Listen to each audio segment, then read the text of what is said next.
It's the M5 Gist podcast. Off a win by Arsenal against Chelsea, 4-2 on aggregate. We destroyed the West Londoners at the Emirates to secure our place in the final of the Carabao Cup at Wembley. We're going to Wembley. Yeah. Going to Wembley. First time in That's the 6 way to years, do it. man. We've waited Yes, too long sir. for this. Yes, sir. How are you I feeling, can't man? believe it, man. Elated. Feel on top of the world. First in the Premier League, first in the Champions League, fourth round of the FA Cup. We're going to Wembley on the Carabao Cup. We're going to take out every single trophy this year. I see it happening. Yes, I said it. Quadruple. Greatest Yes, team ever I in said England. it. Greatest team, greatest Arsenal team. Woo. I always say. Woo. Well, I'm not sure. Bro. I'm not sure I'll say quadruple. Although I would like it if it happened. But my brain tells me the double. The double. You know what? I'll take anything, man. I'll take the AFCON. I'll take anything, bro. We need a trophy, man. I'll take anything, bro. I'll take it, man. But no, look, this team is so special, man. This team is, the way they dig out from. You could tell that everyone was fired up for this. Like, they defended so well. They contained Chelsea all through that game. They knew the mission. They just knew, okay, we're 3 goals up. They've got 2 goals on us.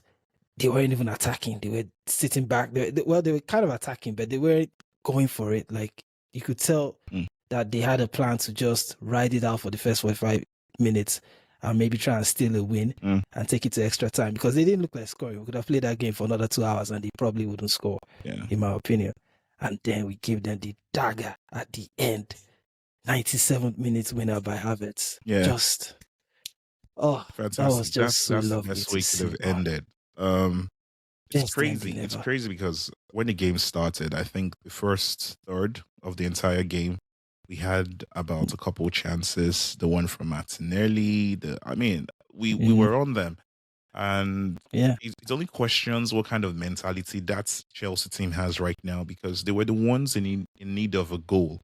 I mean, just one goal would have, made it a very edgy game for us. One goal and they're back into the whole competition.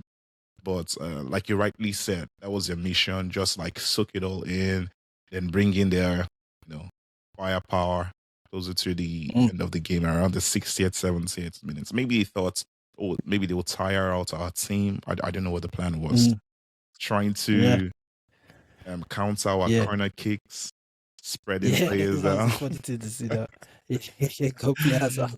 Imagine if we were pinpointing our corners and we found someone to actually nod the ball into the net. How do you justify that tactic? The first one, the Pierre one, was actually looking like it was going to be on target, but then he hit their player off, and you know what? But anyway, it was a great way to end. Havertz scoring and just pointing at the badge. Ooh! Insult to injury. It was sweet. Like, and then the Arsenal fans singing the song 60 million down the drain. Kai Havertz scores again. Bro, I couldn't have wished for anything fantastic. better, man. I had Chelsea fans, my friends, losing their heads. It's crazy because I've got a whole lot of Chelsea hosts around me. A couple of my brothers are Chelsea fans. One of my homies, Chelsea fans. They were all triggered. I put some status on WhatsApp about how good the feeling was, and Kai Havertz goal. And they all come into my timeline, being all triggered, sending me screenshots of how many European trophies. I was like, dude, man, just you can bring up the history. We're talking about the now. You took the L now. It's been 10 games. Up all your old trophies. 10 games against us, and they can't even get a sniff. Home and away, slapping them all over the place. They are babies now. Man. Yeah. That's the way Patrice Evra says it. They are babies. So that's what they are. It was just a beautiful game. So what were your got best Man City moments? in the final. What were your best moments on the game before we jump into Man City? Yeah. Best moments in the game. I think the funny thing is the moment Chelsea brought on everyone. Cole Palmer, Estevao. Who else did they bring on? They threw all the attacking players I think in, and they still Achapong couldn't came get into. Achampong came on. They probably would have brought on Zola if they had the chance, or brought on, Tori Andre Flo. They could have brought on all their legends, and they would probably still not score one goal. Like, there was no shots. The shots they had was Enzo, and he kept going over the bar. Mm. That was a bit worrying, actually, when Enzo got the space to shoot. It reminded me of how Cunha scored us in the last minute. If it was a bit accurate, they could have probably scored. Yeah, and the free kick too. He didn't the score. Free kick was a bit too. Yeah, the Cole Palmer free kick as well. He messed it up. Yeah, he did mess it up, actually.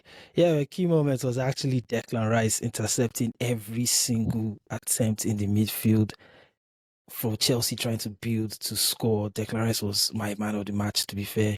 And then he passed on his weak foot to find Havertz in space. It's in 97th minute. Bruh. Timing the person scoring. You couldn't have written it. It's if a Hollywood script wouldn't write that. As good as it happened. I told you, guy, that guy's got lungs of like an ocean diver, man. Cheetah. His engine is just incredible, and you could see how much unbelievable he had given in that game after the goal, and when they were all celebrating, they were exhausted. They were exhausted. They were exhausted. That's what you love to see. I mean, we're home. Yeah, we've got a lead. And we still put in that much effort. And then someone like Fofana crying and weeping like he lost the World Cup. That was just ridiculous. In the semi-final of a Carabao Cup. Whoa, that was. I mean, I like players that play their heart, but bro, it's the semi-finals of a Carabao Cup. It's like the guy was doing it for the clips, but was it for the clip? Well, he was one of their standout players, to be fair. I'll give it to him. I think he put everything out there. But man, it's only the Carabao Cup, bro. To be fair, for Fofana, the only thing I remembered was that flick, that back flick when they had the corner kick. That's all I remember about him in that game. Yeah, I mean, he would have been doing stuff, but you don't see Chelsea players. I mean, so good stuff. It was a good win. Man. And now to what you wanted to touch on. Who we meet next? Yes. Manchester City. The student meets the teacher, meets the master in Wembley again. He's already crying out, Pep Guardiola is already crying out in the media that, now we have to travel to London and Arsenal will be waiting for us. It's not our fault Wembley is in London. I mean, I don't understand how that's an excuse. And then, we can't field our new signing, McGahey, because of the rules. The rules says if you've signed a player before a certain point in the tournament, you can't field that player. Of course, because he played against us when it was in Crystal Palace. He actually scored against us when it was in Crystal Palace. Mm-hmm. And then you've bought him. And then you have to... They're lucky they can field Semenyo. Yeah. But they can't field McGahey. Gay in, gay out. Arsenal's gonna win Manchester City. Gay don't mean nothing, man. It's crazy how Pep has just been going crazy in the media. He and Rodri, they're just unsettled. That's what I just see, man. Yeah, they're upset because they know a power shift is about to happen. Yeah, and they're already they're giving excuses before the games even started. And I think this is what Arteta should use to, hone on the boys to let them know, see your opponents, man. They're already making excuses. They're scared of us, man. Wetting their pants, man. That's glorious day in March would be beautiful to see. Yes. Yeah. It's emphatic. I think this game, this Carling Cup final, is going to be a very defining moment for English football in terms of a power shift. I think English football or Arsenal football. Arsenal football, like a new dawn is rising. That's why they're panicking. That's why it's going to be down. Arsenal versus the two best. This is why they hammer us Arsenal fans. Bruh, they can hammer all they want. I get to the middle point. We're the two. We're the two best teams in England right now. Arsenal, Man City. It should have been Liverpool as well, but Liverpool, I don't know what's happening to Liverpool this year. They've not just turned up, but I'm sure they'll fix up next season. But right now, it's the two best teams in England. Yeah. They've made it to the cup final. Yeah. They're chasing each other to get the Premier League. Yeah. And I think it to be a mental edge, whoever wins the the Carabao Cup. It will provide sort of like a mental, if Arsenal wins it, they'll be like, yes, we've got one over Man City. Yeah, I We're mean, going to get the other one, which is Premier League. yeah, But if City win elements of it, that is true, but I don't think it's like yeah. a redefining moment for English football. You get what I mean? Like, yeah, it would do either team a whole lot of good as to how the rest of the season unfolds for them. But Hmm. I don't think it's like a power shift kind of thingy and stuff just yet. Maybe if we win the treble and we follow that up with very strong performance next season, then I think okay, now that's like that's redefining. So we need to prove ourselves more. Yeah, we need to prove ourselves, man. We ain't changed nothing yet. we haven't even won anything yet. we haven't won. So, but yeah, that's what I'm saying. So once this happens, yeah, I think because that's the mental block that Arsenal has been. We just don't seem to get it over the line. We show that we're there. We come knocking, but we don't seem to open the door and prove to everyone that okay, we can actually win silverware. We've got it right in the transfer market. We've brought in leaders, Eberechi, Eze, Norgard, Declan Rice. Over the years, we've brought in people that have led other teams and know what it is to win. So we made it to the semi-finals of Champions League last year with a squad that was basically depleted. And now we have a squad that no one even said anything about getting more players. Yeah, so in the transfer. that's what I'm talking about. Now we're getting into that zone and all, and whatever we do, cements where we've been around, because I mean we've been up there, second in the Premier League for 3 seasons consecutively. You know what I mean? So now you win it. Then the next season you do something even stronger in the transfer markets, whether bring in Alvarez or you know what I mean. Yeah. And then see what happens from there. If we do it back to back, then at that point in time, this is a new. I mean, you can only look at Liverpool. They won the title last year, and they got Isak. They got carried away with it. Yeah. Everyone didn't give any other team a chance. Everyone at the beginning of that season was based on what they did. If without those things, they could win the league, then they're just going to go for everything. And I think that's what Liverpool, would have felt as a club for themselves. But see how it all played out. So, we'll see what we're able to get this. We'll just be calm. Yeah, we'll see what we get. Love it. Don't stay calm. Be excited. The top of the board said, be excited. Boy. Like, you can be Josh calm. Kroenke said, be excited. We're all losing our heads. This is it. A few weeks ago when it was 4 points close. And see now we're about to go 9 points when we play Sunderland. Hopefully, weekend. I mean, talking about Sunderland, we should get into it now. So what do you think about the weekend? Would it be 9 points? Would the Elephants be up on the tree? They will take confidence. Yeah, they will take confidence from the Chelsea game. Sunderland are coming off the back of a 3-0 win against Burnley. It's going to be a tough match, but I believe in our form at the Emirates. I know we lost to Manchester United, but this is Sunderland we're talking about. I expect nothing less than 3 points. Keep the lead going. Keep the momentum forward. It will be a tough match.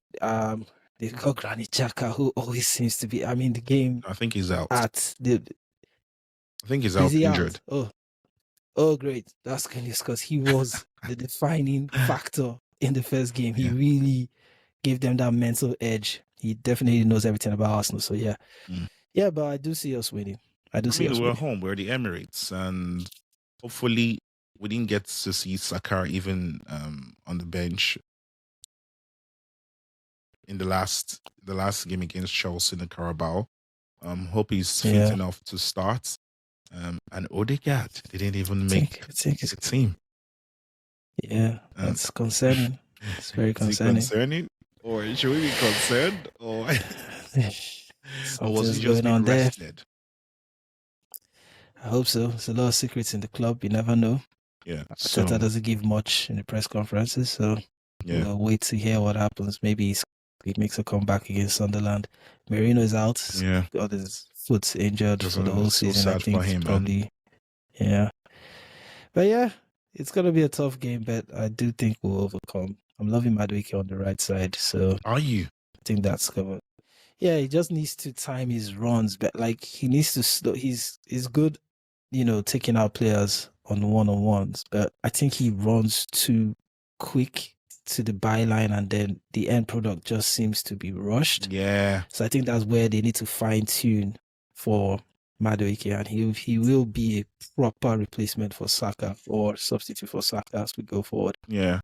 Then Well, Gyökeres and Jesus are in a private, strikers battle. You score, I score, back and forth. I love that. We need the competition going. So let's see if there'll be more of that against Sunderland. Yeah. I wonder who starts. Oh, well, yeah. If Saka is still not fit to start, then it looks like Madueke will be starting off the right. One thing I've noticed when that happens is he's not really gotten to play the 90 minutes. If you notice, he's always being chalked off. Then Martinelli goes to that side and Trossard kind of replaces Martinelli on the left. I don't know what's going on there. Yeah, like you rightly said about Madueke, he just needs to slow down when he wants to give. I think sometimes he does too much on the ball, especially Chelsea. Yeah. Maybe he was trying to like prove a point. He's done well on the first play, thinking the man out, run past them, just pick out a good pass. Yeah. Just pick out a good pass. Exactly. Yeah, so he most likely would come back in Saka's place. I still think Gyökeres is going to start and Trossard's going to come on the left. What do you think about those three? Yeah, definitely. Gyökeres, I think, I agree with that. Gyökeres probably starts again. And you want Martinelli starting as well, yeah? No, Trossard. I think Trossard starting ahead of Martinelli. Okay. What do you think? Yeah, that should be a good. Definitely Gyökeres being, and then Martinelli. I would prefer Martinelli to start against Sunderland, to be fair. So Gyökeres, Martinelli, and Madueke. But I know it's most likely to take Trossard. And then I hope does Odegaard come back if he's not, lost? Yeah, that's it. I don't know. He should. He's our captain. He's meant to be in the squad. I mean, whatever's happening, I hope it's nothing, technical. But yeah, I think Havertz might get the nod in the midfield against Sunderland. It could be Havertz, Declan Rice, and Zubimendi, just the way they did it against the previous game we had against Leeds. Was it Leeds or? Yeah. I think Havertz had the start, yeah. So, and in the defense, I think they still keep the defense as well. The same back four. They've been quite consistent. Hincapié, Gabriel, and Saliba, and of course Timber on the right hand side, and David Raya in goal. I mean, most of it is right. So, are we now saying that Hincapié has kicked off Calafiori right now? It's looking like that because, to be fair, they've probably both had the same injury sort of record, but it's almost like one goes off injured and the other one comes in and fills in. But I think Arteta has more faith in it. Currently, I think he has more faith in Hincapié than Calafiori. And he's been proving himself to be the right choice. Every time he plays, he shut down Esteval against Chelsea. It was so easy. Yeah, and he had that nod to quite trust assured. That. He was the one that headed it back, that Cucurella's lump. He nodded it back, then Trossard hit it to Declan. And, we had a goal. Yeah, I mean, Hincapié has been solid. It's just a beast, man. Well, I kind of like Calafiori's kind of finesse, kind of play and forward runs. I feel like he offers more. Hincapié's overlap doesn't necessarily look very, dynamic. Maybe that's just me, I know. But yeah, he's a rock solid defender. So we'll see what Arteta picks. Yeah. It's good to have these options. I mean, this is what we want. It's what we've cried out for years. Yeah. Exactly. Great. It's going to be a special day. It's going to be a special weekend. Yeah. Arsenal looking to keep the league points up. Yeah. Who come against Sunderland at the Emirates. Watch the game. And it's been the M5 Gist. Do like, share, and subscribe. We keep it coming. And stay good. See you later.